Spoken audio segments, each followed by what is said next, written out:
Race course ಮೇಲೆ ದಾಳಿ 3.45 ಕೋಟಿ ಹಣವನ್ನ ಸೀಸ್ ಮಾಡಲಾಗಿದೆ. ರೇಸ್ ಕೋರ್ಸ್ ಮೇಲೆ ದಾಳಿ ನಡೆದಿತ್ತು.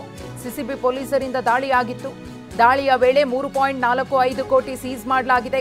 ಕಂತೆ ಹಣ ಪತ್ತೆಯಾಗಿದೆ. ಈಗಾಗಲೇ 66 ಜನರನ್ನ ಠಾಣೆಗೆ ಕರೆಸಿ ವಿಚಾರಣೆಯನ್ನ ಕೂಡ ಮಾಡಲಾಗಿದೆ. ಎಲ್ಲ ಆರೋಪಿಗಳಿಗೂ ನೋಟಿಸ್ ಅನ್ನು ಸಹ ನೀಡಲಾಗಿದೆ. ನಗರ ಪೊಲೀಸ್ ಆಯುಕ್ತ ಈ ದಾಳಿಯ ಬಗ್ಗೆ ಮಾಹಿತಿಯನ್ನ ಕೊಟ್ಟಿದ್ದಾರೆ. ಬಿ ದಯಾನಂದ್ ಅವರು. ಅಕ್ರಮ ಬೆಟ್ಟಿಂಗ್ನಿಂದಾಗಿ ಜಿಎಸ್ಟಿ ವಂಚನೆಯಾಗಿದೆ. 28% ಜಿಎಸ್ಟಿ ಕಟ್ಟಬೇಕು, ತೆರಿಗೆ ವಂಚಿಸಲಾಗಿದೆ. ಎಲ್ಲರಿಗೂ ಸಿಆರ್ಪಿಸಿ 41ರ ಅಡಿ ನೋಟಿಸ್ ಅನ್ನ ಕೊಟ್ಟಿದ್ದೀವಿ ಅಂತ ನಗರ ಪೊಲೀಸ್ ಆಯುಕ್ತ ಬಿ ದಯಾನಂದ್ ಅವರು ಮಾಹಿತಿಯನ್ನ ನೀಡಿದ್ದಾರೆ. ರೇಸ್ ಕೋರ್ಸ್ ಮೇಲೆ ಸಿಸಿಬಿ ಪೊಲೀಸರು ದಾಳಿ ಮಾಡಿದಂತಹ ದೃಶ್ಯಾವಳಿಗಳನ್ನು ಒಂದು ಕಡೆ ಗಮನಿಸ್ತಾ ಇದ್ದೀರಿ. ಬರೋಬ್ಬರಿ 3.45 ಕೋಟಿ ಹಣವನ್ನ ದಾಳಿಯ ವೇಳೆ ಜಪ್ತಿ ಮಾಡಿಕೊಂಡಿದ್ರು. ಕಂತೆ ನೋಟು ಪತ್ತೆಯಾಗಿತ್ತು. ಗಮನಿಸ್ತಾ ಇದ್ದೀರಿ. 3.45 ಕೋಟಿ ಹಣವನ್ನ ಸಿಸಿಬಿ ಪೊಲೀಸರು ಜಪ್ತಿ ಮಾಡಿಕೊಂಡಂತಹ ದೃಶ್ಯ. ಈ ಕುರಿತು ಮತ್ತಷ್ಟು ಮಾಹಿತಿಯನ್ನು ಕೊಡ್ತಾರೆ ನಮ್ಮ ಪ್ರತಿನಿಧಿ ಜಗದೀಶ್. ದಾಳಿಯ ವೇಳೆ 3.45 ಕೋಟಿ ಕಂತೆ ಹಣ ಪತ್ತೆ ಆಗಿತ್ತು. ಇದೀಗ ದಾಳಿಗೆ ಸಂಬಂಧಪಟ್ಟಂತೆ ಬಿ ದಯಾನಂದ್ ಅವರು ಕೂಡ ಒಂದಷ್ಟು ಮಾಹಿತಿಯನ್ನ ನೀಡಿದ್ದಾರೆ. ಇದುವರೆಗೆ ಏನೆಲ್ಲ ಬೆಳವಣಿಗೆಗಳಾಗಿದೆ, ತನಿಖೆ ಯಾವ ಹಂತಕ್ಕೆ ಬಂದಿದೆ ಈ ಪ್ರಕರಣದಲ್ಲಿ?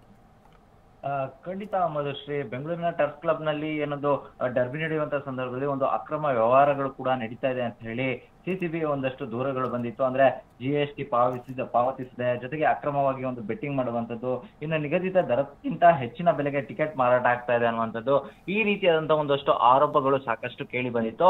ಅದರ ಬೆನ್ನಲ್ಲೇ ನಿನ್ನೆ ಸಂಜೆ ಸುಮಾರಿಗೆ ಸಿಸಿಬಿ ಒಂದು ದಾಳಿಯನ್ನ ಮಾಡುತ್ತೆ. ದಾಳಿಯ ಸಂದರ್ಭದಲ್ಲಿ ಸಾಕಷ್ಟು ನಗದು ಕೂಡ ಪತ್ತೆ ಆಗುವಂಥದ್ದು. ಬರೋಬ್ಬರಿ 3.4 ಕೋಟಿಯಷ್ಟು ನಗದು ಪತ್ತೆ ಆಗಿರುವಂತದ್ದು.